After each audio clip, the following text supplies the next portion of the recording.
It is my great pleasure to welcome the Health and Human Services Secretary, Robert F. Kennedy Jr.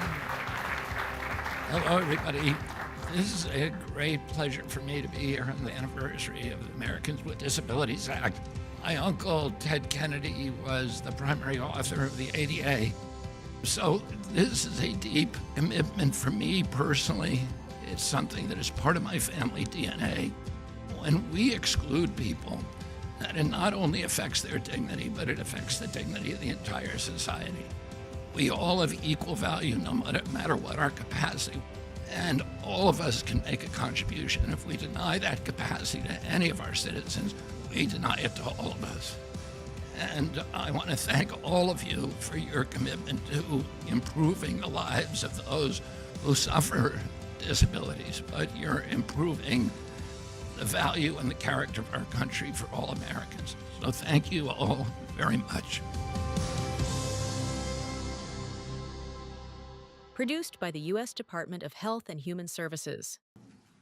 Thank you all for being here today and welcome.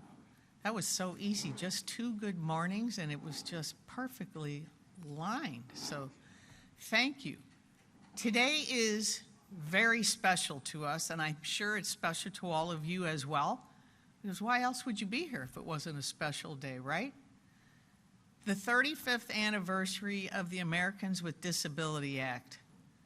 And a lot of us were around way before that even happened. So happy to see so much progress. So my name is Mary Lazare, and I'm the Acting Administrator and Assistant Secretary for Aging at the Administration for Community Living. And it is an honor, truly an honor for me to be here with so many of my wonderful colleagues. We are going to have a tremendous morning, I should say, this morning. You are really going to be awed by some of these fabulous speakers that will be sharing their stories with us today. I want to welcome all of you to our celebration as well. So, whoops, we just got in place here. I'm joined on stage by Christy Hill.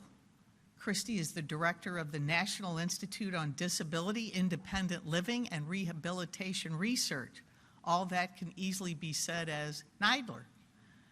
We're also joined by different former grantees, I guess, Christy, is that right? I hope that if you haven't spent time meeting with these people at these different exhibit tables, that you will take the time afterwards. They'll be set up for a while afterwards as well.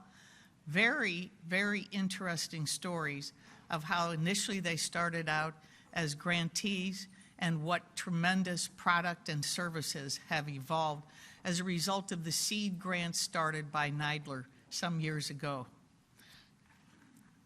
As well, I want to thank all of those who have come here. We have a great audience. We have researchers, we have advocates, we have stakeholders in the aging and disability community. We have federal employees, leaders of organizations, and we have leadership from other federal departments as well. So we thank all of you for being here today and celebrating with us. Thank you as well to the exhibitors who have come today and share your products and services. I want to thank all the team at ACL, but in particular, Jennifer Johnson. Could you just stand for a moment, Jennifer? Please acknowledge Jennifer.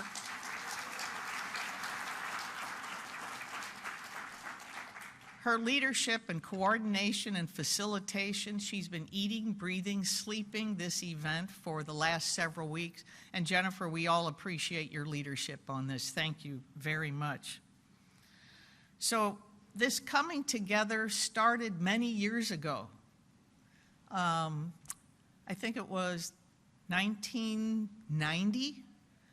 We have our esteemed guest from the National Council on Disability.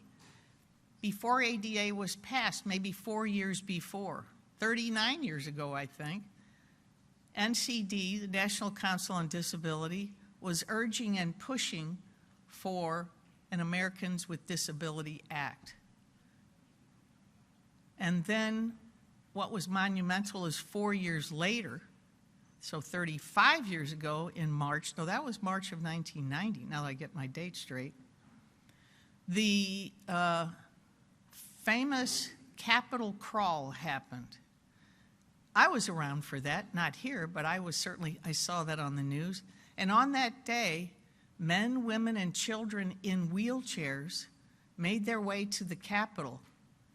And then they got out of their wheelchairs and made their way up the steps, crawling up the Capitol steps to demonstrate to all the obstacles to people with disabilities simply to access a building that the rest of American citizens and visitors and tourists from all over the world could easily access. So they demonstrated for all just one of the many barriers that they would experience.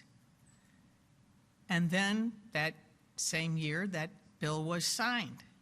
And so here we are all these years later with tremendous access, tremendous opportunity, and yet more to accomplish. It's not all finished yet.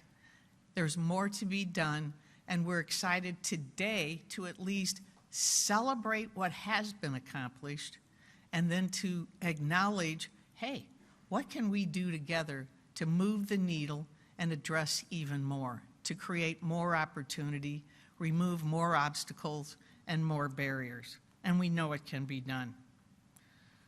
So let's cherish this. You know, when you have an anniversary, people bring gifts, right? So we have some very special gifts for you today.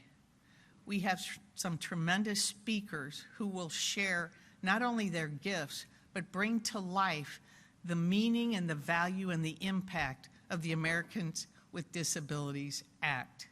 That's our gift today. And so what I'd like to do now is introduce our very first speaker. Our very first speaker is Jordan Zimmerman. And Jordan is a lady who has a lot of things to be proud of. She is a non-speaking autistic woman who did not have access to augmentative communication until she was 18 years old. She is the manager of education products and program design at the Center for Enriched Living.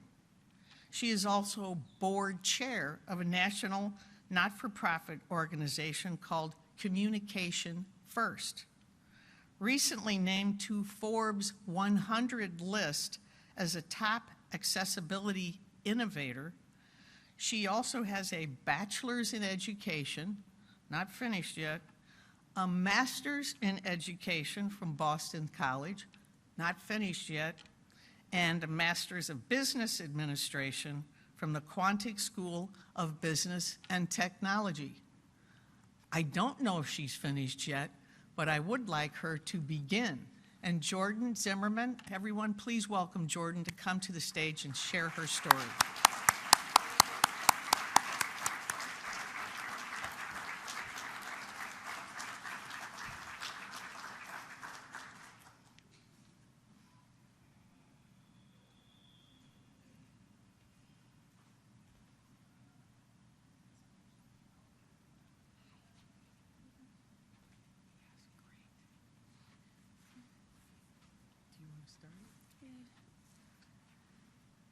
Oh, he's listening.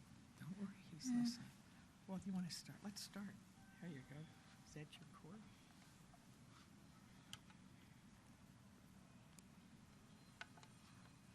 Thank you.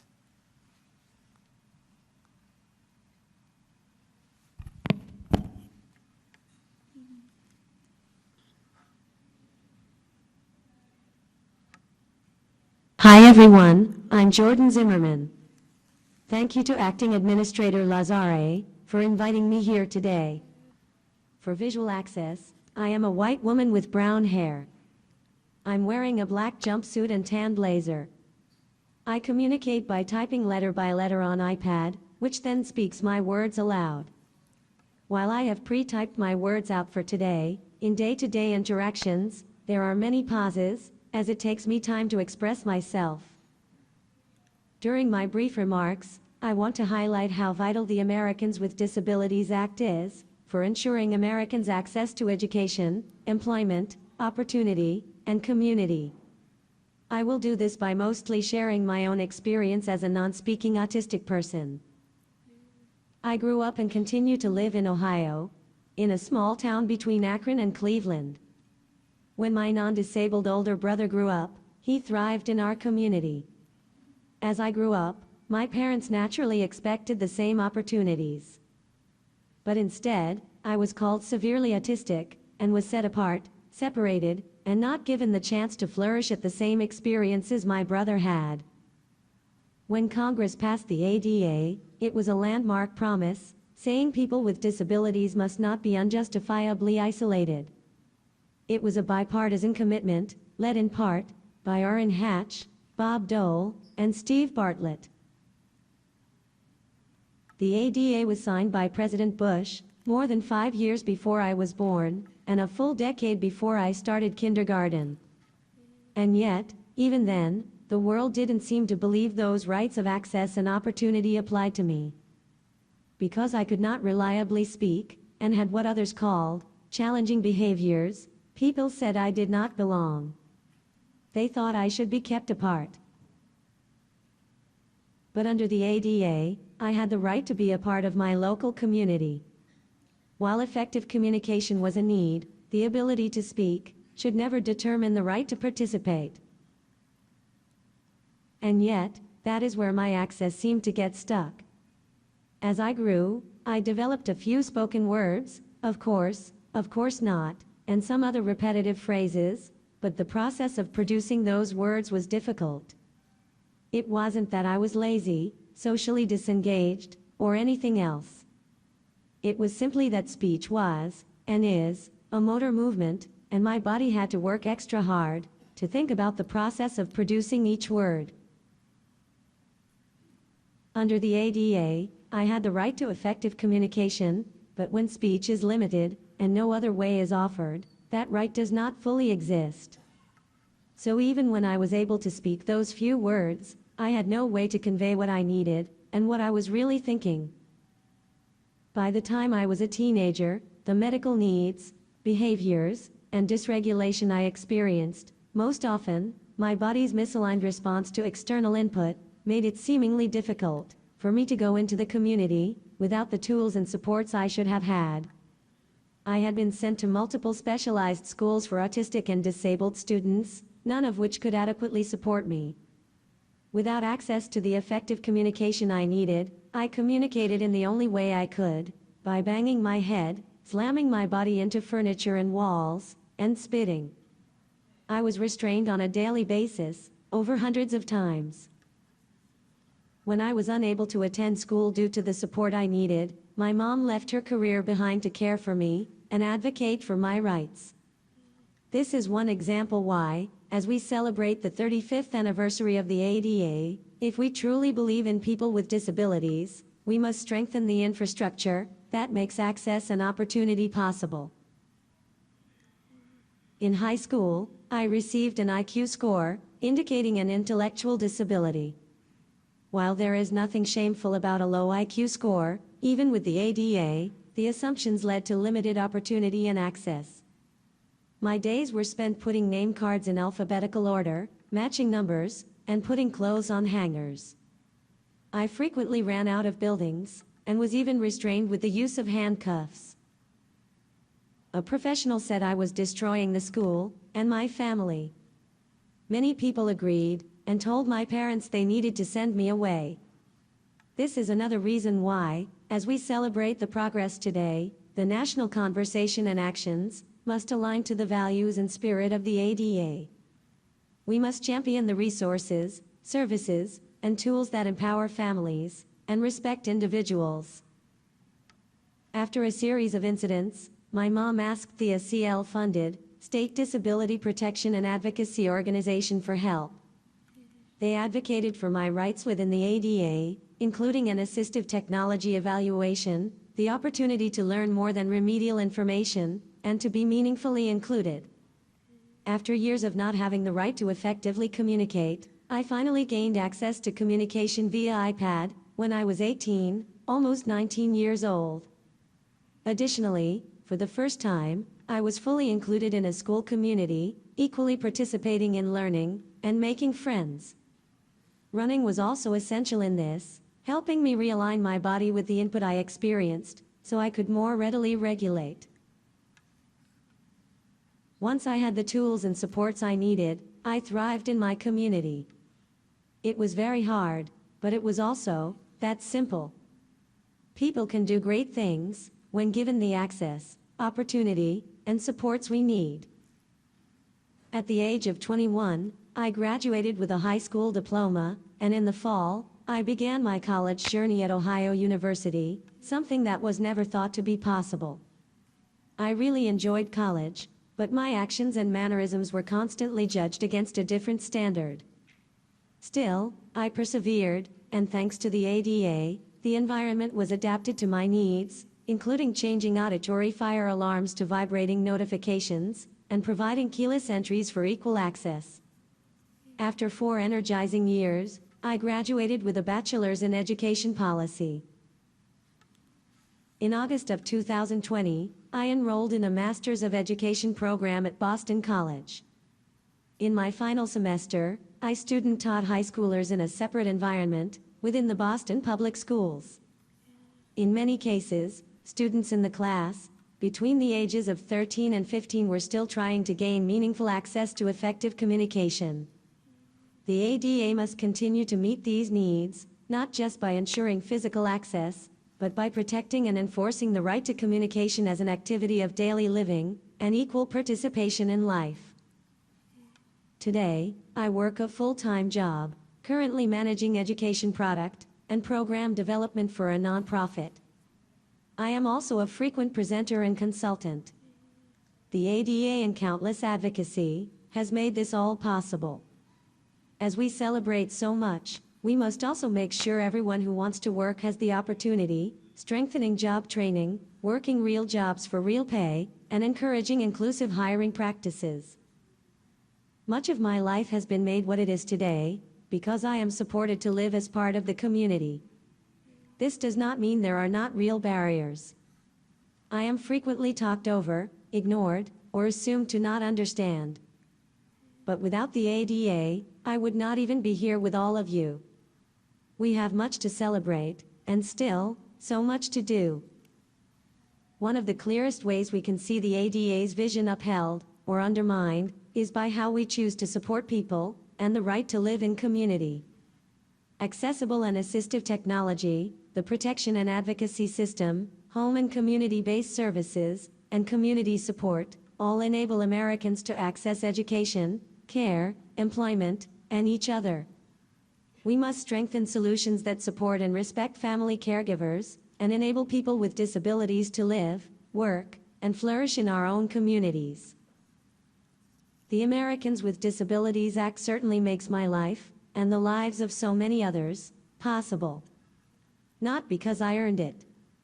Not because I fit in easily. But because I am a person. It sets the floor, though, it is the minimum, and we all have the opportunity and responsibility to show up and do so much more to make the American dream possible for everyone. As we celebrate 35 years of the ADA, let's remember the fundamental inherent value of every human being, regardless of needs. Thank you.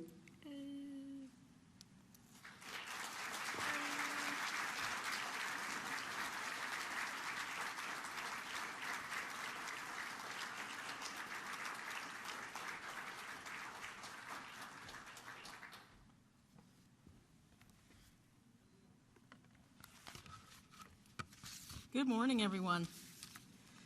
And thank you, Jordan, for that powerful personal reflection and also your perspectives on the importance of collective action and accessibility as we think about the long legacy of the ADA. We'll now turn to our federal colleagues. We will next hear from Paula Stannard. She's the director of the Office of Civil Rights. In this role, Paula is the department's chief officer and advisor to Secretary Robert F. Kennedy, Jr. concerning the implementation, compliance, and enforcement of federal civil rights, conscience and religious freedom laws in HHS's jurisdiction, as well as federal health, information privacy, security, and breach notification rules under the Health Insurance Portability and Accountability Act, or HIPAA.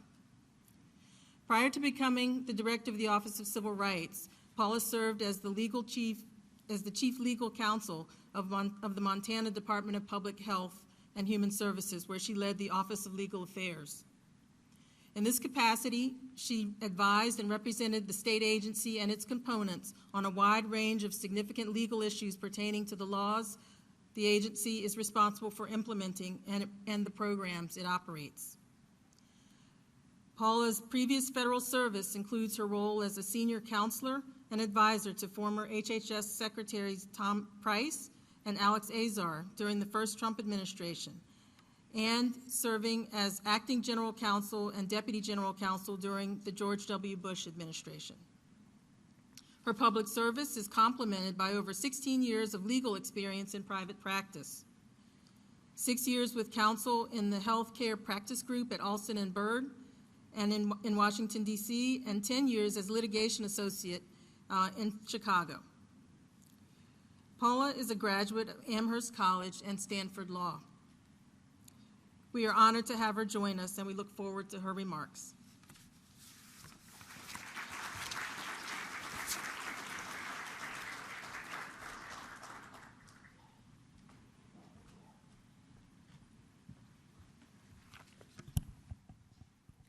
Good morning. My name is Paula Stannard, as you heard. I am the director of the Office for Civil Rights at HHS. For visualization purposes, I'm a woman. I'm wearing a black suit with a light blue blouse. It is an honor to join today's commemoration of the 35th anniversary of the Americans with Disabilities Act. The ADA is one of our most important and consequential civil rights laws, affirming that every individual has dignity and inherent value and should be given the opportunity to live fully and freely in the community if they so choose.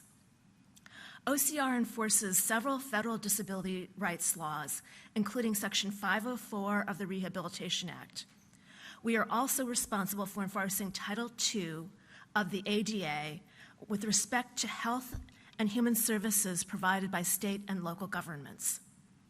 For over 30 years, OCR has enforced these protections for hundreds of thousands of Americans with disabilities in every state in the nation and across a broad range of issues, including ensuring physical access to medical facilities and treatment, requiring effective communication between providers and patients, removing discriminatory practices in child welfare, foster care, and adoption, and confronting unnecessary institutionalization under the ADA's integration mandate.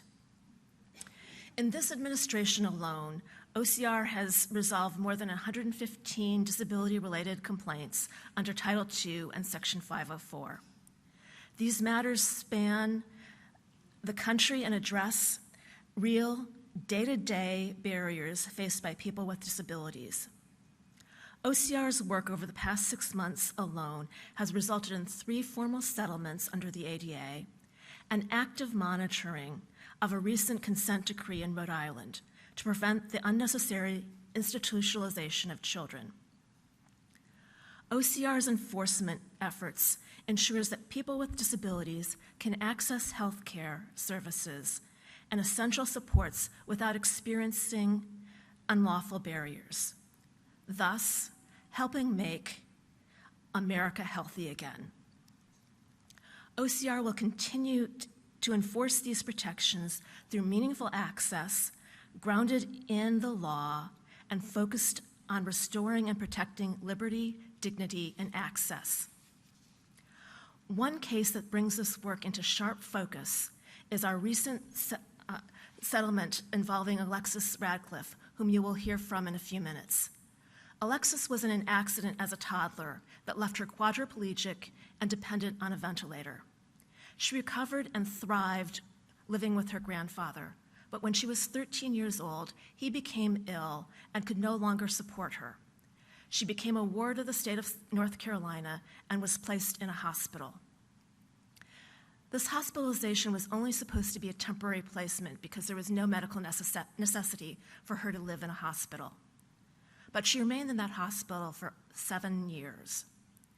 During that time, Alexis attended school remotely, graduated high school with honors, and earned a full scholarship to a local college, a clear indication that her placement did not reflect her potential or drive.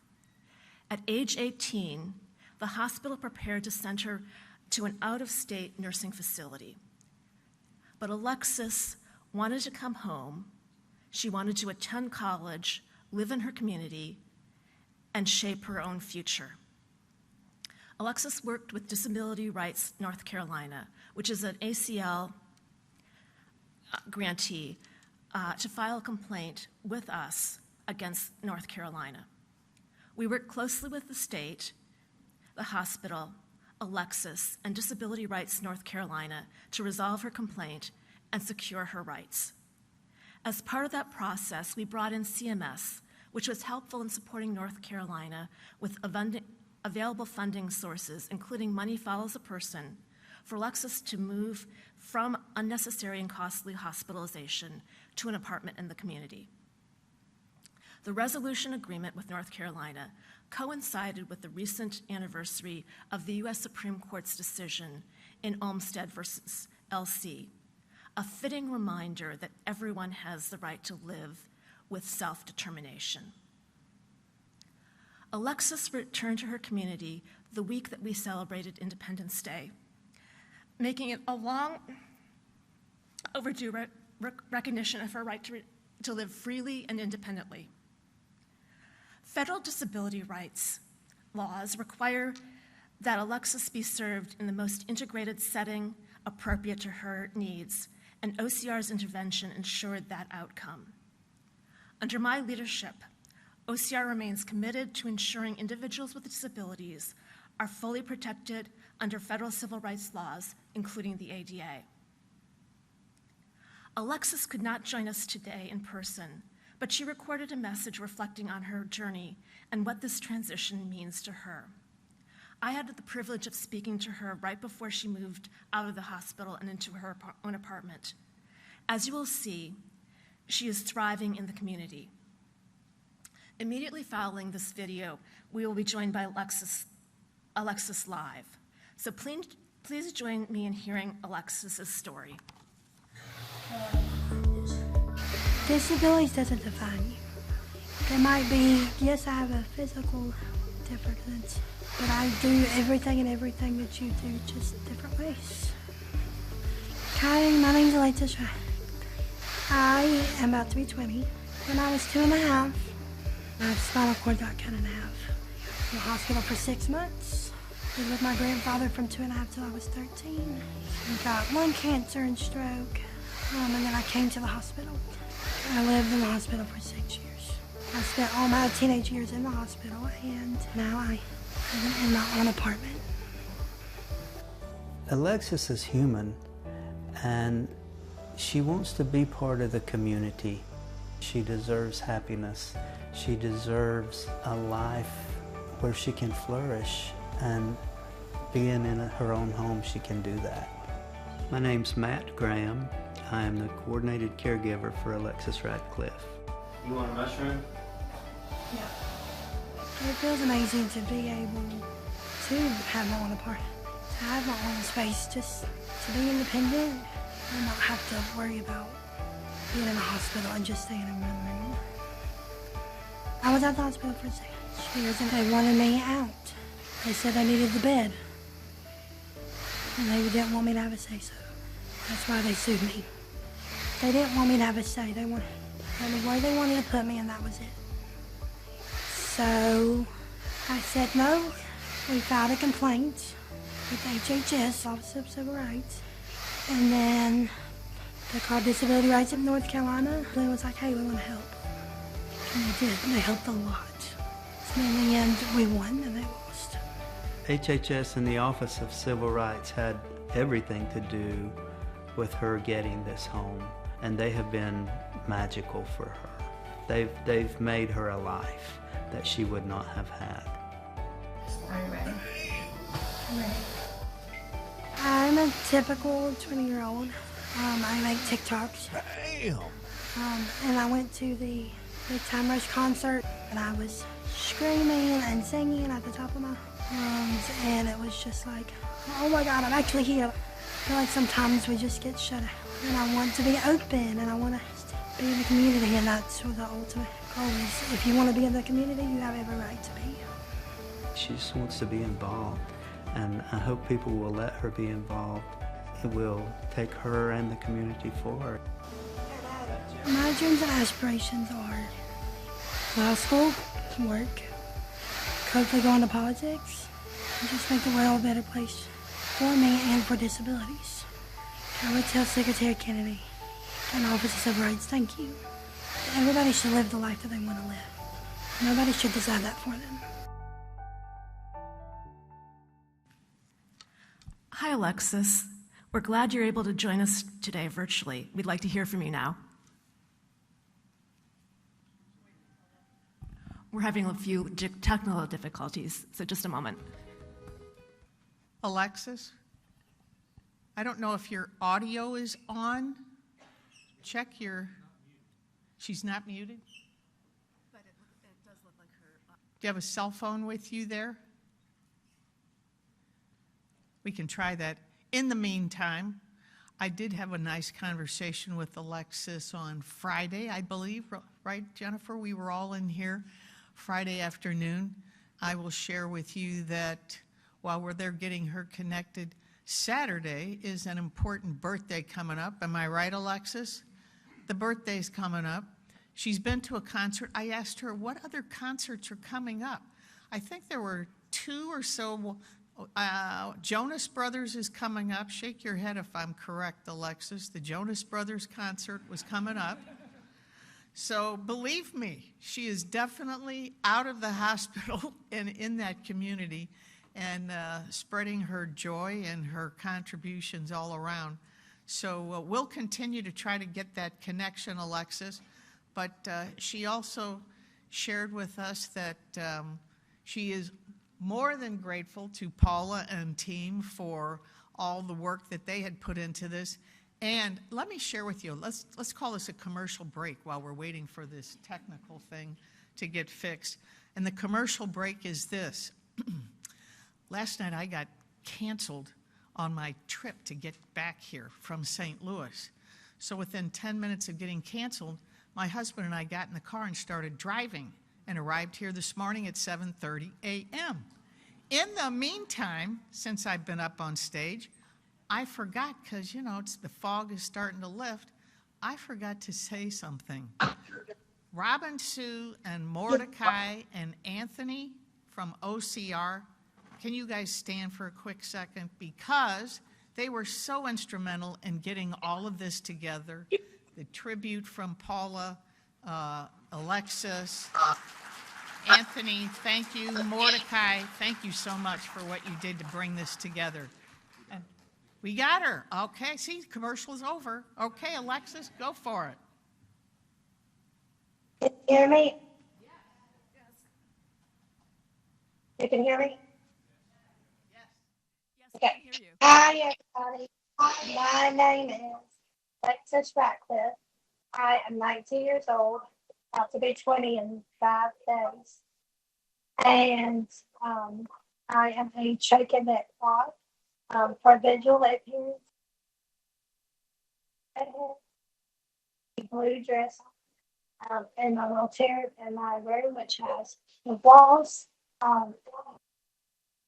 I just want to say I am so thankful to be a part of the ADA and this really means a lot to me. That not just me, but other disabilities can live the life that they want to live. Because it's the most important is that all should be able to live the life they want to live. And I want to thank Disability Rights, Solutions for Independence, Medicaid of North Carolina, and Office of Civil Rights for getting me into, you know, sometimes it takes a village, but that's what it is. It's all about working together as a team. You can't do this alone. I'm not going to do this one alone. So I'm just really thankful that I do have such great team and hopefully we can help more people get in the community and get no needs are too much to be met. And I think that's what really represents. And I think that's what the ADA stands for. I especially want to thank the parent program through Disability Rights. That's what helped get me out of the hospital. And follows the person, which is a Medicaid funded program as well, at Kansas Central Hospital facility living into the community. And so I'm just really excited to be here and thankful to be here. And this is such a great experience, and all the other speakers are really an inspiration to me as well. A lot of this is a new world for me, and I'm learning so much from new people and their stories, and it's just a really beautiful thing. So thank you so much for having me.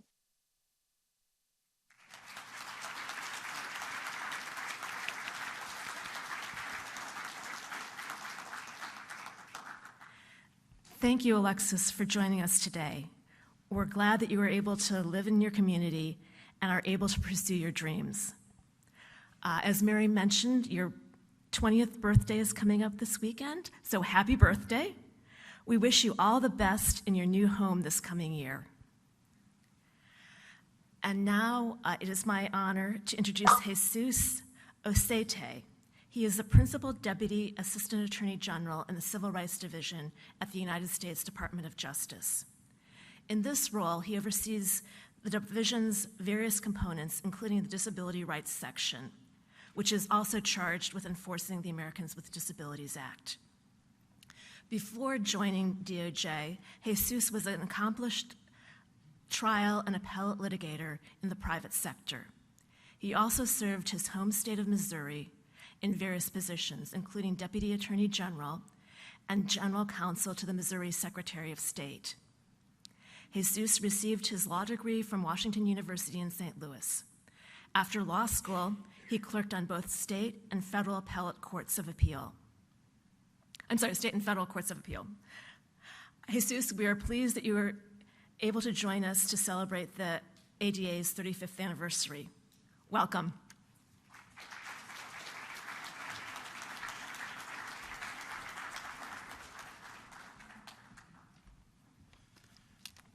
Boy, I feel like I'm in high school again, walking across the stage.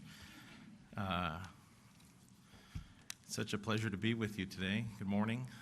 Thank you for that kind introduction. I was asked to send a bio in, and you never know when you come to these things, how long they should be, so I hope it was short and sweet for you. I try to keep it to, 30 seconds or a minute or so, and there's some events where they go into everything I did in high school and stuff that I did, in the private sector, and I just think it's unnecessary, so I appreciate very much the introduction.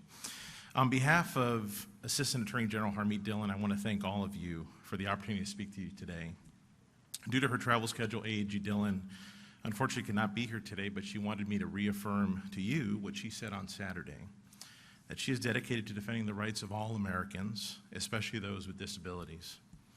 I'm honored to stand before you today as we celebrate the 35th anniversary of the Americans with Disabilities Act.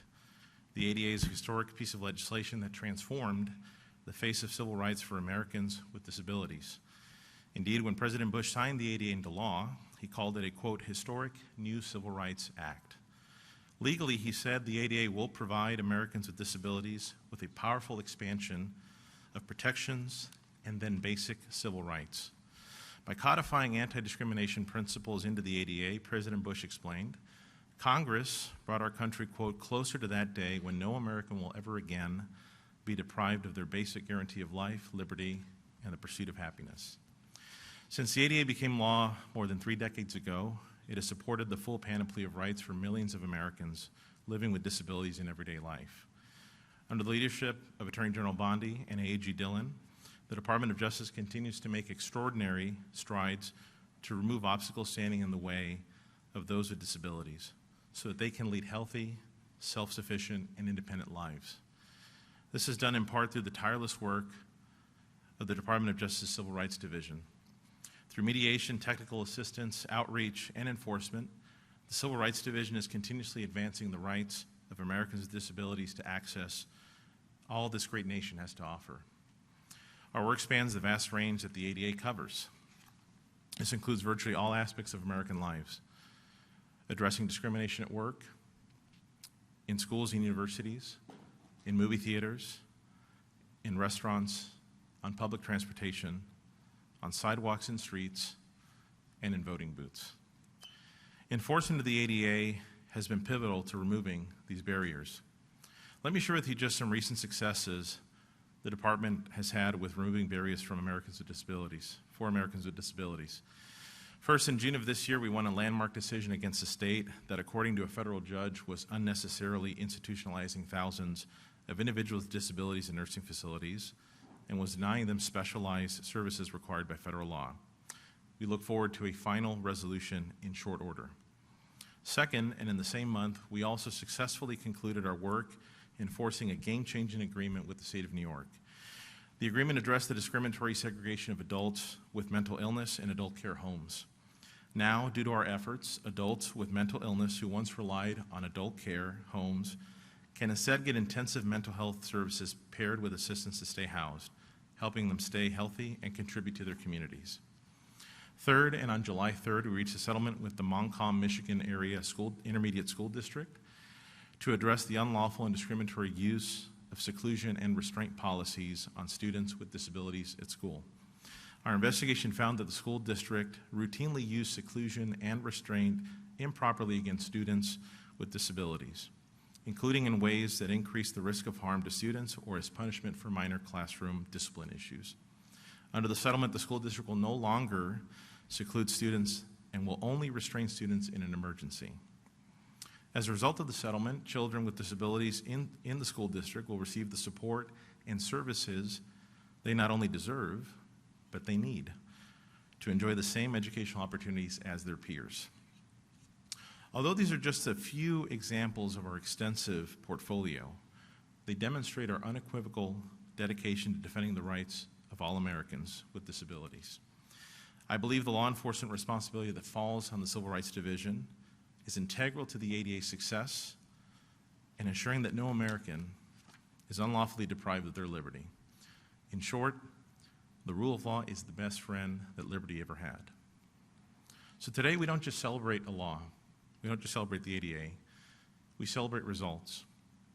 We celebrate every individual who has advocated for the civil rights of all Americans. And on this 35th anniversary, we renew our commitment to empowering Americans with disabilities through the ADA so that they too may achieve the American dream. Thank you very much.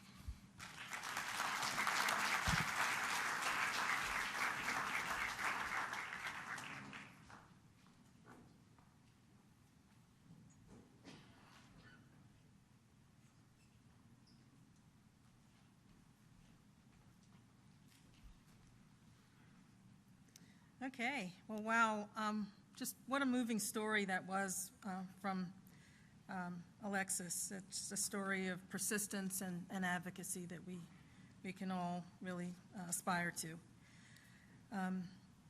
And to our federal partners, please know that we do appreciate your leadership, your partnership, and your action. You remind us that civil rights enforcement has been and will continue to be a cornerstone of progress for the ADA. Our next speaker is one of ACL's own, Henley Williams. She's a program specialist at the Administration for Community Living. As a person who's blind, Henley brings both a professional and a personal lens to the ADA's enduring impact. In her role, Henley supports independent living programs through compliance monitoring, providing technical assistance, and developing reports and guidance documents to increase program quality. Prior to her work as a civil servant, Henley worked in the nonprofit sector for 7 years, where she ran programs that supported integrated living and promoted independence for people with disabilities. Let's welcome Henley.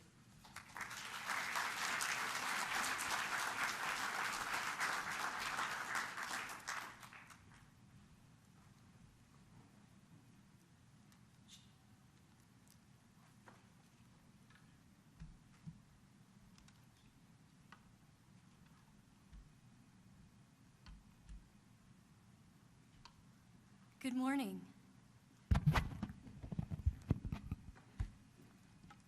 Good morning. It's a joy to be here with you all today, and thank you for joining us to celebrate the 35th anniversary of the passage of the Americans with Disabilities Act. My name is Hinley Williams, and I am a program analyst in the Office of Independent Living Programs within the Administration for Community Living. As someone with multiple disabilities who was born into the post-ADA world, I've never known an America without this transformative legislation. My understanding of pre-ADA America comes only through the stories shared with me by mentors, colleagues, and friends who lived through the transition. I am told the world looks much different now than it did back then. I grew up in an America in which many of our communities have curb cuts, elevators, ramps, and braille signage. These changes point to the heart of why the ADA remains vital 35 years later: opportunity. If we can get through the front door, then there are opportunities. If we can sit in the college classroom and take notes on braille devices, then there are opportunities. If we have American Sign Language interpretation, then there are opportunities. When we have these accommodations in place, there are opportunities for success, excellence, and flourishing. The ADA allows America to benefit from a reservoir of talent that was previously untapped by businesses, agencies, and communities. My experience with the disability community has shown me that people with disabilities are among our finest problem solvers, coming up with solutions and workarounds that make us daily innovators. When we see opportunities, disabled people find ways to thrive, build meaningful lives, and discover our own definitions of joy. Today and every day, we get to celebrate the dignity of disabled bodies and the dignity of disabled minds. We get to celebrate the unique talents every individual has. Disabled students learn. Disabled entrepreneurs innovate. Disabled athletes compete. Disabled employees work. Disabled parents raise their children. America provides the opening, and disabled Americans are grabbing onto it to live our best lives. When I was in grade school, far before I understood what the ADA was and how it impacted my life, I was being countless opportunities to learn and grow. I placed my hands on orange plastic manipulatives in math class during counting and addition lessons. I explored our universe through touch, tracing my fingers along the contours of tactile images of constellations, diagrams of cells, and maps of the world. As I transitioned from school to college, I knew there were opportunities out there waiting for me because my disabled mentors had already blazed those trails, and they assured me they existed. I attended college at Villanova University and navigated my college experience alongside my peers. I was the president of a student group on campus that advocated for accessible spaces and celebrated disability as part of our shared human experience. Through my English and humanities majors, I traced my way through great American classics and discovered how America's magic lies in our collective reach for something, how together we build something meaningful with hands outstretched and eyes turned toward bright, luminous tomorrows. As part of the post-ADA generation, I was told that this nation would give me the chance to reach for something too, giving me the platform to help build our shared future, brick by brick. I began building America's local communities first through my nonprofit sector work. Now, I have the honor and privilege to be a civil servant. Last week, I had the privilege of attending the National Council on Independent Living annual conference. I got to hear from nonprofit organizations who receive grants from our office about all the great work they are doing to provide opportunities for disabled Americans. A Center for Independent Living in Tennessee provides over 100 ramps per year so that people with disabilities can live in their homes and avoid institutionalization. A Center for Independent Living in Missouri provides transportation in their rural community so that people with disabilities can live integrated, full lives. The Independent Living Network in Florida collaborates to minimize suffering and meet the needs of people with disabilities in the wake of devastating hurricanes. Every day, I have the privilege of amplifying this vital work and supporting these organizations with their missions.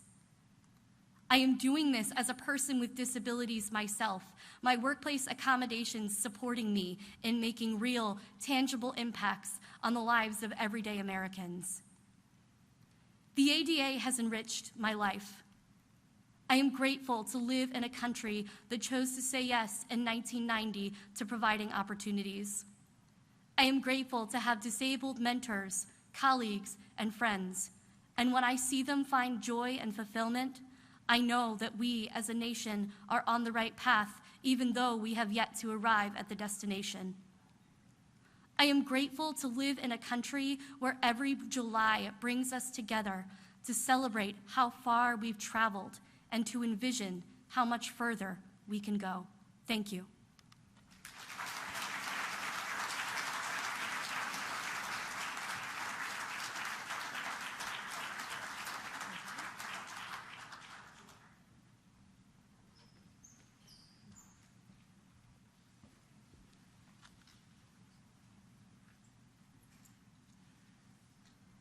Again, Henley, thank you so much for your federal service and for your dedication to the ACL mission, and just for sharing your voice and perspectives on the experience on your experience under the ADA.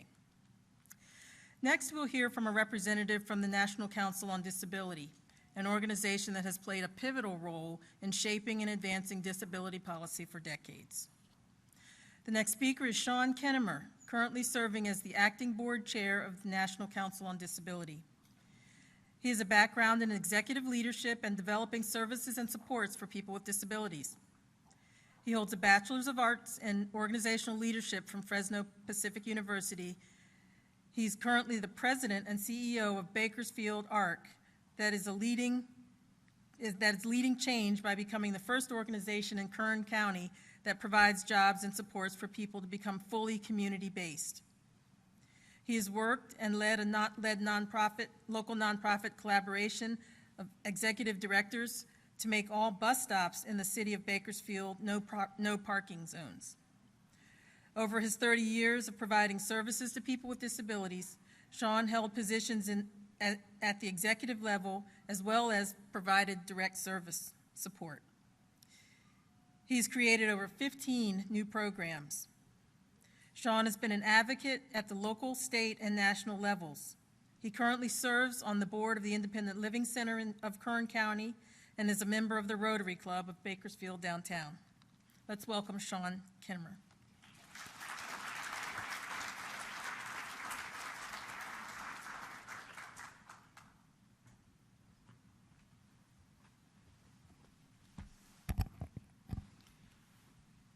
I want to thank you for allowing me to be here to speak on behalf of the National Council on Disabilities, a federal agency within the United States government.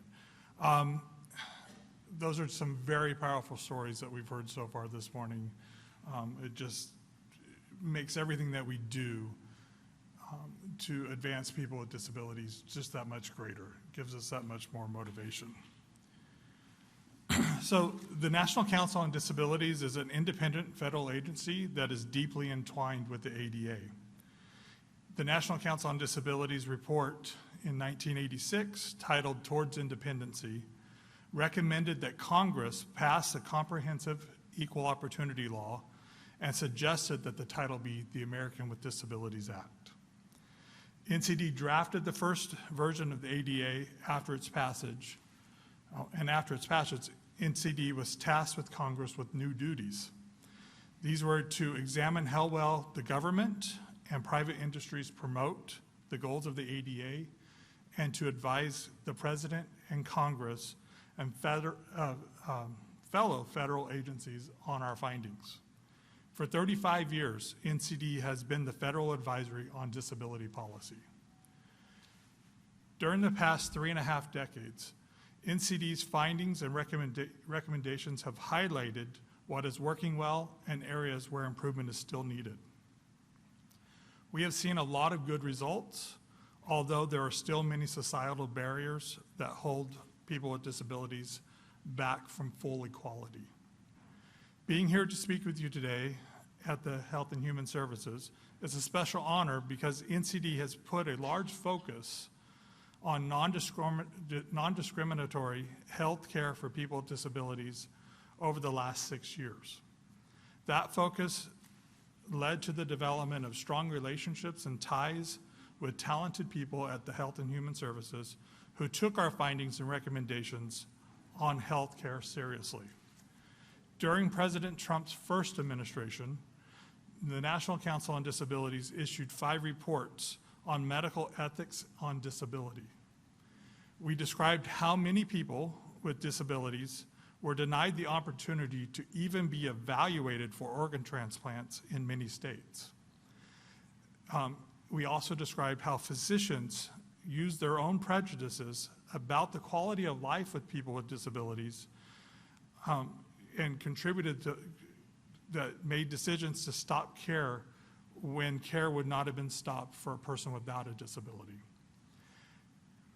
We also included how inaccessible exam tables and weight scales in doctors' offices and health facilities resulted in people who use wheelchairs not getting proper examinations and not being weighed. Both the Health and Human Services Office for Civil Rights and the Administration for Community Living paid attention to these reports and invited the National Council on Disability to HHS to discuss the persistent discrimination that people with disabilities were experiencing in healthcare. They understood the issues were real and sought ways to address the discriminatory practice. The relationship between the National Council on Disabilities and Health and Human Services has continued over the years. In 2022, after advisement on poor health outcomes and barriers to health care experienced by people with disabilities, Health and Human Services officially recognized people with disabilities as a health disparity population. This designation opened the door for more research with the goal of improving health care and health outcomes for people with disabilities. The issues around health care and disabilities are too many to discuss in a few minutes, but the ADA's mandate of equal opportunity and inclusion in all aspects of society, free from discrimination, are the foundation for this work, and we were thrilled and honored to work in that space every single day. We have heard a lot today about the Olmstead decision and the ADA's integration mandate. Hearing what it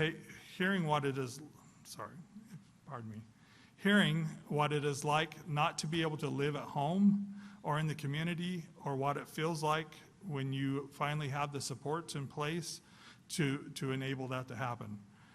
How that can change a life for the better. Whether young or old, people with disabilities who want to live in the community should have the opportunity. And as we celebrate our victories today, it's important to recognize that our work on community living is not yet done. We continue to face national shortages on personal care attendants and healthcare workers.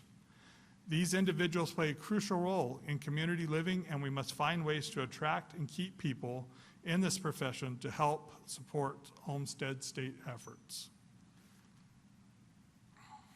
NCD is celebrating the 35th anniversary of the ADA by releasing a report on the current state of ground transportation for people with disabilities. 35 years after the ADA, we find that people with disabilities, particularly wheelchair users, do not have access to wheelchair accessible transportation in most of the nation. While their non-disabled peers can hail a cab or a ride share, or catch a ride in a manner in minutes, many people with disabilities simply do not have the option if they have, many people with disabilities do not have the option if they need a ramp-equipped vehicle. They frequently have few to no options to get around when they want or need to.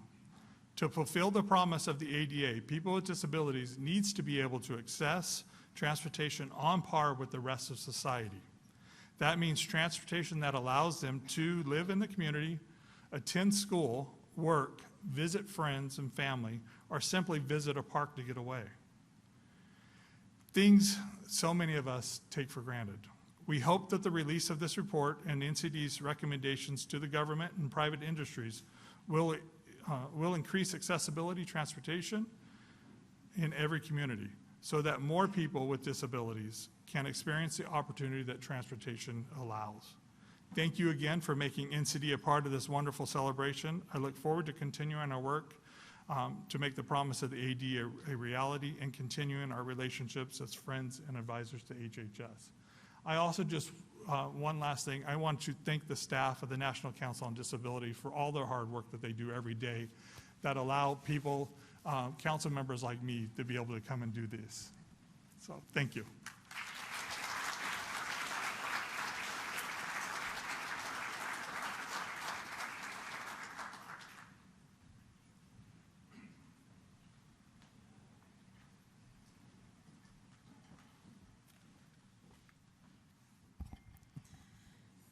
Thank you, Sean.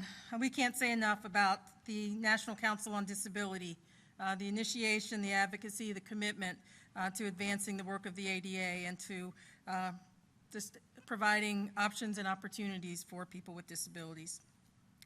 Next, we'll hear from Whit Downing. Whit serves as the Vice President of Policy and Programming for the ACL-funded Kansas Council on Developmental Disabilities, the leading statewide organization representing Kansans with intellectual and developmental disabilities. Whit first joined the Kansas Council on Developmental Disabilities in early 2024 as a behavioral health specialist, and in November of that same year began leading its policy and programming as the Vice President. Whit is a proud autistic woman who lives with PTSD and has survived a suicide attempt. Whit's greatest passion is ensuring that neurodiverse people are always included in discussions around mental health and suicide prevention. In her role, Whit leads a number of initiatives related to the Council's advocacy agenda and systems change programs. As a subject matter expert, Whit regularly testifies before the Kansas legislature on key disability lifespan issues. She supports the Kansas Council's Health, Equity, and Outcomes Coalition's behavioral health portfolio. That work includes leading the We All Matter peer mental health support group, creating plain language resources and guides, and representing the Council on a number of statewide coalitions, boards, and committees. Prior to joining the Kansas Council, Whit trained and graduated from the HRSA-funded Leadership Education in Neurodevelopmental and Related Disabilities, or LEND program. Whit serves on the board of directors for the Kansas Youth Empowerment Academies and recently finished her term as a board member of the Headquarters, Kansas. Whit's educational background includes 2 years of coursework at Washburn University and participation in the Kansas Youth Empowerment Academies Advanced Leadership Training, Faces of Change. We'll hear from Whit now.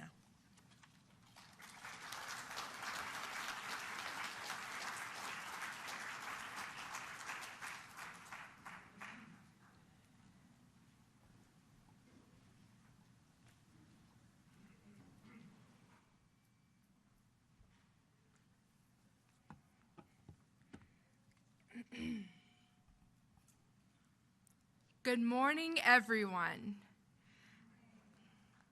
Just a visual description of me. I am a woman wearing a tan dress, a red blazer, a silver necklace, and glasses. I am honored to be here today, all the way from Topeka, Kansas, to recognize this important anniversary of the Americans with Disabilities Act. Like you heard in my introduction, I am autistic, live with PTSD, and have survived a suicide attempt. Also, like you heard in my introduction, thank you, I am the Vice President of Policy and Programming at the Kansas Council on Developmental Disabilities. 35 years ago, the ADA told us, and people like me, you matter, you belong, you have rights. And for millions of us, that changed so much. But the ADA was not a finish line. For many people with physical disabilities, the passing of the ADA was an important goal, but it did not erase the barriers that still exist. And for people like me, people with invisible disabilities and complex support needs,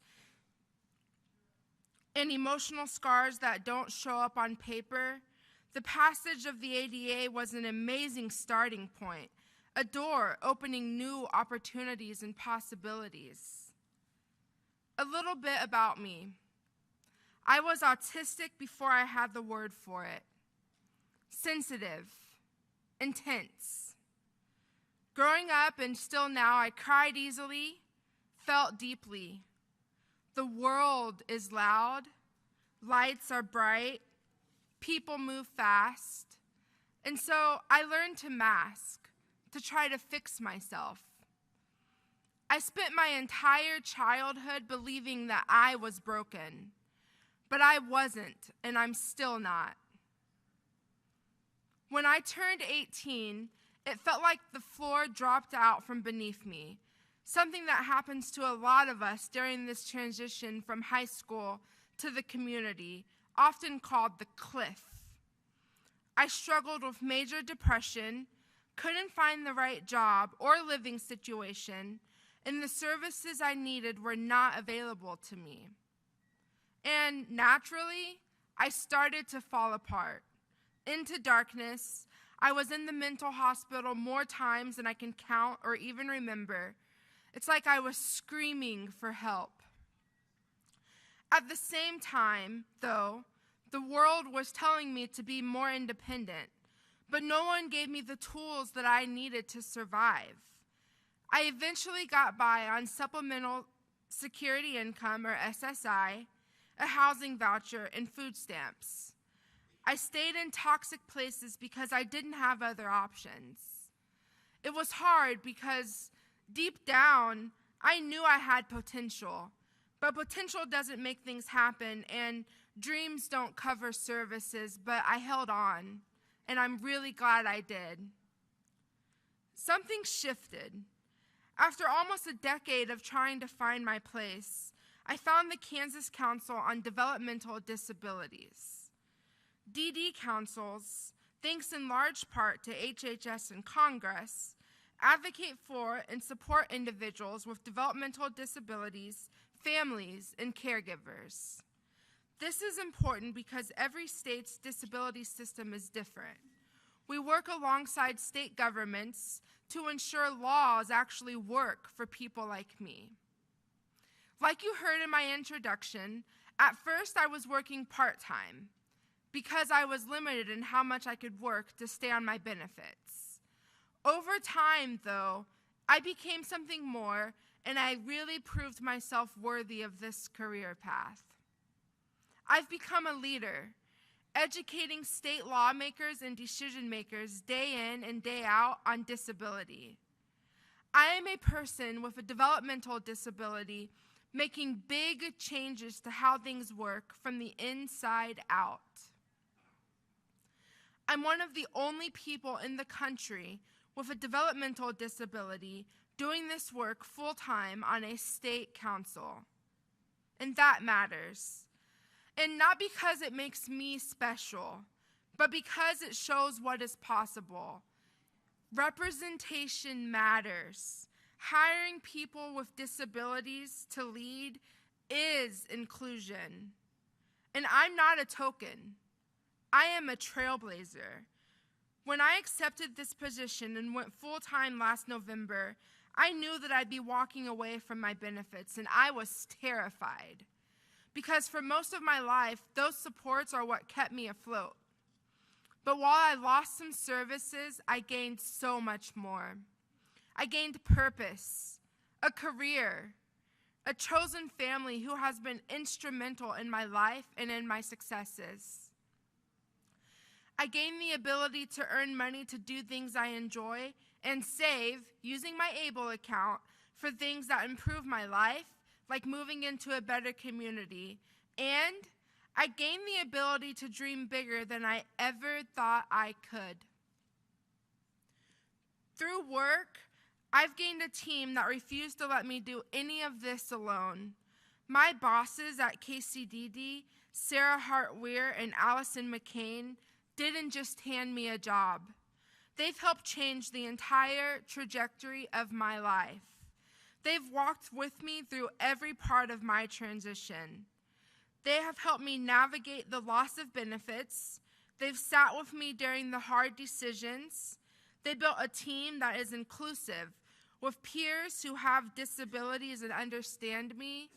And together, we've built something that I've never had before, my dream team. My dream team is the network of person-centered supports that help me succeed at work, at home, and in the community. It's the kind of support plan that I wish every person with a disability had. All of this, you all, and it still doesn't mean I don't struggle. Just 2 Sundays ago, I was on the phone with a 988 crisis counselor for 1 hour, 10 minutes, and 56 seconds. You see, I still rely on those same services that I am working to make better for everyone else, especially people with intellectual and developmental disabilities. Sarah and Allison saw my potential, and they asked, how do we support Wit? Not how do we limit her? They showed me that believing in someone isn't enough. You have to back that belief with action. Because of this, I am not just surviving, I am thriving. I'm building a life that reflects who I really am with purpose. I get to show up every day in my life fully, authentically, as Wit. And that's the kind of freedom I never thought I would feel. You heard a little bit earlier, but in my role, I regularly testify before our legislator at the Capitol in Kansas. I work with 11 different state agencies, breaking down silos and making programs like VOC Rehab and IDD waiver services actually work for people like me. I am a grant co-researcher and lead We All Matter, a peer mental health support group by and for people with disabilities. And every time I do this work, I'm reminded this is not just about a paycheck. It's about changing lives, including my own. And as we think about building a better future after these 35 years, I am here to challenge us to think bigger, bolder, and not settle for the status quo. We must fix the benefit cliffs and not confine us to lifetimes of poverty. We must make benefits portable and consistent state to state. Let's expand private sector tools like ABLE accounts. We must stop treating people with disabilities as tax takers and start recognizing us as the taxpayers, workers, and entrepreneurs that we want to be. Let's also recognize that not everyone with a disability is going to work, and that should never determine our worth and the type of benefits we receive. Some people with disabilities need 24/7 care, and they deserve better than the status quo. To end, I'd like to share a poem that I wrote. The ADA laid the foundation, but we are the builders. I believe in dream teams and people who stay, who fight for tomorrow while honoring today. I believe in systems that learn how to bend, that start with the person and not just the end. I believe in voices that once went unheard, rising powerfully with every word. I've known what it's like to feel small in the fight, but I've also experienced courage that came from the night. The ADA sparked it, a fire, a flame, a promise that power would never be the same. So let's keep building, not just repair. Let's dream up a world that's just and that's fair, where needs aren't a burden and love isn't rare, where we rise because we dare to care. We belong. We have always belonged. And together, we are writing a brand new song. I want to end by saying hello to my friends and my family in Kansas and the DD Network. I want to sincerely thank Secretary Kennedy, Acting Administrator Lazare, Ms. Stannard, and Mr. Kinnemore, Acting Commissioner Johnson, for your hard work and the invitation to be here today. Thank you all so much.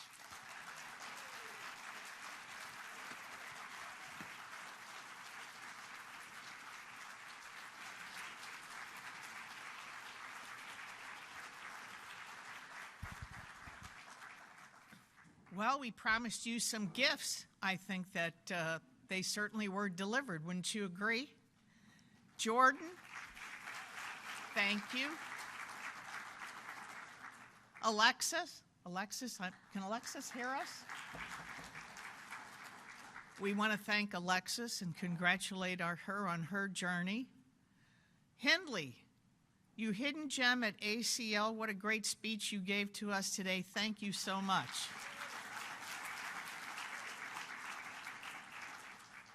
And Wit, your wit is amazing, and we love your poem. Thank you so much. We're going to put that up.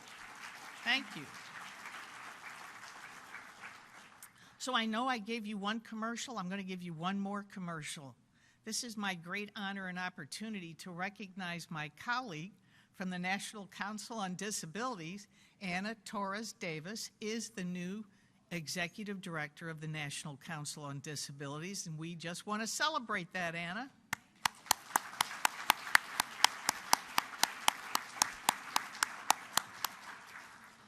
So now I have the honor of introducing somebody who has something in common with me. I bet you didn't know.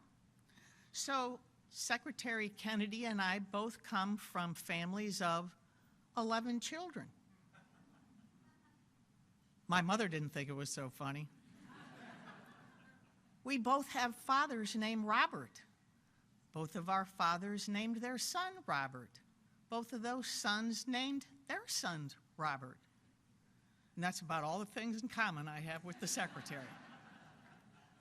This is truly a person with vision and determination and a passion for this country and to make this country healthy again.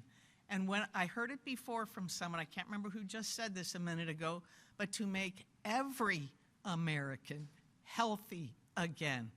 And so on that note, I would like to introduce Secretary Robert F. Kennedy and let him share more about his vision of making America healthy again. Oh, we need 4 minutes. He's not here yet. Oh, you might get another commercial. Well, that's just great. So here it is. I'm always ready with another commercial. Sharing ACL's major focus. We have lots of initiatives. We have a lot of grantees who are here who are doing phenomenal work. And you heard from each of our speakers how important that work is and what it's doing to make changes in people's lives. So very important. It's why we're here. But in order to do that, what you also heard, I think, from every story was how important the support services support people, families, caregiver, direct support people, direct care workers, how important that is to breaking down the barriers and providing opportunities for these individuals to seize. And so with ACL, we are looking through this at one lens, both aging and disability. And let me reverse that. and disability and aging, because we know that our disability population is living longer, thank God, and better, healthier lives. And so what we need is to continue to provide those supports.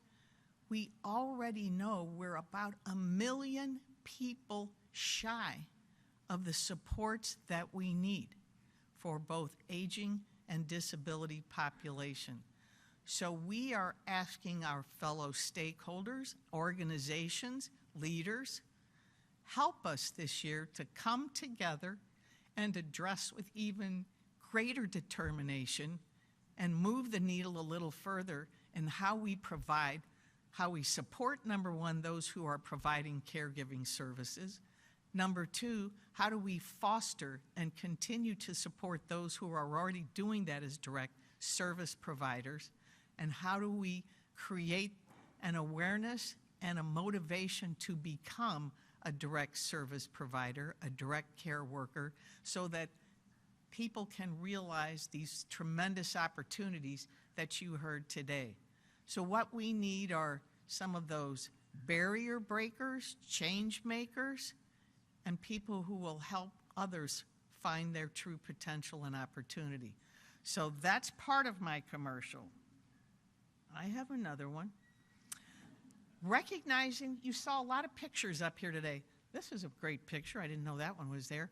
But you saw a lot of pictures where we were showing different slides, and many of those pictures were leaders who brought about the change and brought about the Americans with Disabilities Act. And we would like to recognize them. So I want to call your attention to ACL's website. Please go to that website and find that history, the rich history about those who brought about the Americans with Disabilities Act. It's a really good read. But I also want to recognize, taking that commercial, that recognition of, and I have to read this with fine print, but I do want to call out, I mentioned to you we have these great exhibitors here. Go Vobo is here, and this, I went and spent some time talking to this gentleman. You have to hear about the app, is that correct? Is it an app? The application to use for people including people who are deaf, hard of hearing, use sign language, etc., is how the app includes them in online meetings where they have not had that opportunity to be seen and to hear and be heard. So I thank you for that opportunity. But also we have two from the University of Pittsburgh and North Carolina State, as well the ADA Network is here to represent the network, and there she is waving away. And the Virginia Assistive Technology Program is here as well. Did I forget anybody? And University of Pittsburgh. Thank you. Did I miss something? And Gallaudet. Yes, I spoke to Gallaudet as well. Thank you very much, Christy. Everybody has to fill in for me, you know, now and then. So anyway, are we close? Do we need another minute? Yeah, sorry. There's just one meeting that's finishing. He's coming up. Say it, I'm sorry? There's just one meeting that was finishing. Oh, okay. You're going to have to listen to me another minute. Bear with us, folks. You're going to have to listen to me one more minute. Okay, so besides that which we talked about as the caregiver, caregiving, direct support person, the other key issue we're looking at is employment for people with disabilities. There are millions of people with disabilities who want jobs, who need jobs, and as you heard, Whit, you described it very well today. They want to be off benefits and supports, but they need that benefit and support of a job before they can even get off benefits. So what we want to do is help awaken the awareness of the capability, the skills, and the opportunities for companies to hire and bring on people with disabilities. Their expertise, as we know, Hindley, you're a phenomenal example of the tremendous asset that you are to ACL. And there are so many companies as well. You're sitting there, there's Sarah nodding her head going, yes, WIT is a great asset to us. Jordan is not only employed, she's chair of organizations and contributing beyond compare. So we have tremendous opportunity and potential to tap. And all these companies with help wanted signs, you may not be looking in the right place. So, hey, folks, together, we need to raise that voice about finding employment opportunities and making connections for companies to recognize the importance of opening their eyes and bringing people with disabilities to their ranks. So let's work on that as well together. But again, I'm going to go back to that caregiver. We want to build, that sign behind you is there for a really big purpose, because we want to build a better future together. And those of you online, you are part of that building together audience as well. And we thank you for being online today as well. So please, let's come together. We want to meet with you. We want to meet one-on-one. We want to meet in large groups. We want to hear your ideas. We want to get your support. We want to build a bigger, bolder voice of doing the three things that I had just mentioned to you about rallying around caregivers, caregiving, and direct support personnel. On that note, I just got the high sign. I think that person is here. So it is my great pleasure to welcome the Health and Human Services Secretary, Robert F. Kennedy, Jr. Mr. Secretary, thank you for being here today.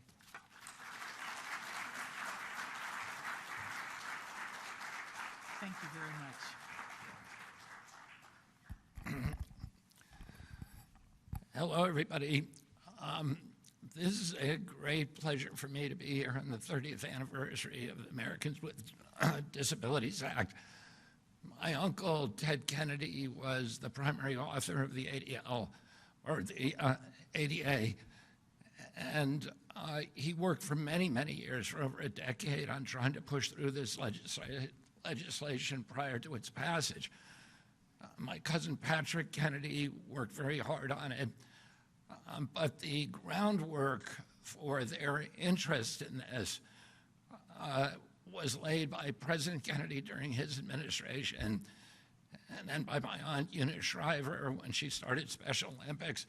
She started Special Olympics in Bethesda, Maryland around 1964, and it was originally called Camp Shriver.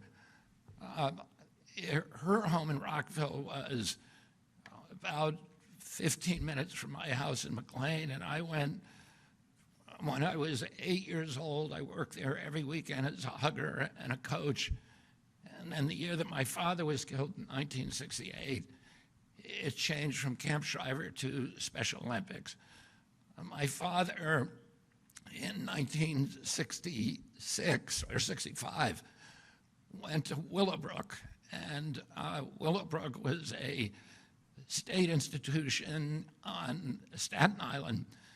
And my father showed up unannounced. He had just become U.S. Senator about 6 months before, and he literally kicked down the door at Willowbrook and went in for an unannounced inspection. He found what he later called a snake pit. And there were 20 people, 20 patients in a single room that the health department said could only hold 9. I saw the same scenes when I worked during my high school from about 1968 till 1970. I spent 200 hours in Wassaic Home for the Retarded, which was a facility in upstate New York, and it was absolute bedlam. And this is what, the interest of my family in that issue came because they had direct personal experience. My Aunt Rosemary was born with intellectual disabilities. And at that era,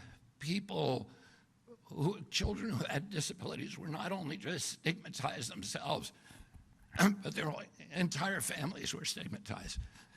And the children were hidden for that reason. They were warehoused, they were marginalized, they were vilified, they were regarded as disposable, and they were institutionalized. And you saw the video, I think, a few minutes ago of Alex, who essentially had to live the legacy of that system of institutionalization. And my grandparents wanted to do something else with Rosemary. They saw that there were certain things that she could not do well, but she was able to participate in sports with her brothers and sisters and in other things. And instead of hiding her, she became a source of pride to them. When my grandfather was the ambassador of the Court of St. James during and just before World War II, he presented his family to the Queen, and he brought Rosemary with him. And during the war, when the rest of the family, the rest of the kids were sent back to the United States for their own safety, he kept Rosemary with him, and she was kind of an aide de camp for him. She later had a surgery that was had been trumpeted as a surgery that could restore her, and it turned out to be debilitating for her. But my family kept her close during my entire life. We would see her during the summer times, and my family believed that, nowadays they call it mainstreaming, but my family was the first one to really do that. And they understood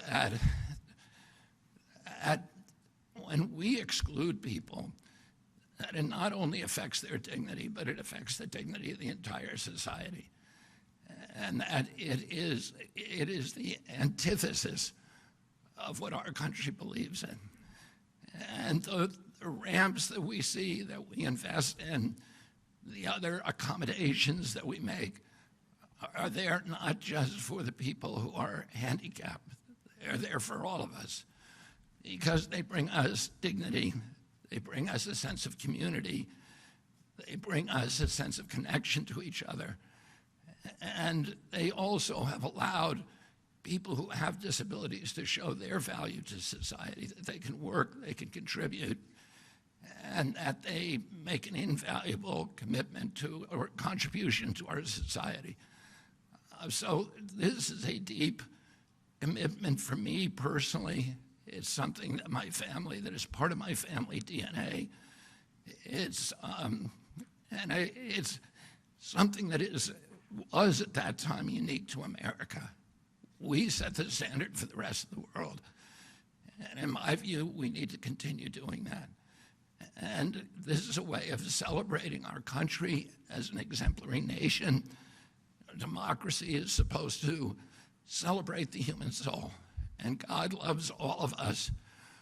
We all have equal value, no matter what our capacity. We're all given unique capacities, unique character traits, and all of us can make a contribution. And if we deny that capacity to any of our citizens, we deny it to all of us. So I want to commit to you my personal enthusiasm, my personal commitment and promise to do everything that I can to preserve and expand this program. And I want to thank all of you for your commitment to it, because you're committing not just to making better, improving the lives of those who suffer disabilities, but you're improving the value and the character of our country for all Americans. So thank you all very much.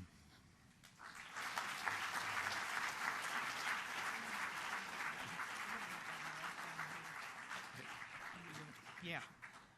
I just want to take this opportunity to thank the Secretary for being here with us, but also, please don't leave yet, because we're going to take a picture with that sign behind us because of his commitment. We're going to get a picture with everybody in the room together, hoping that we're all in this building a better future together. So we will have the Secretary and his wife and all of you in this picture, and hopefully we do exactly as that theme behind us says. And again, Mr. Secretary, thanks for being here. So let's set up for the picture. Produced by the U.S. Department of Health and Human Services.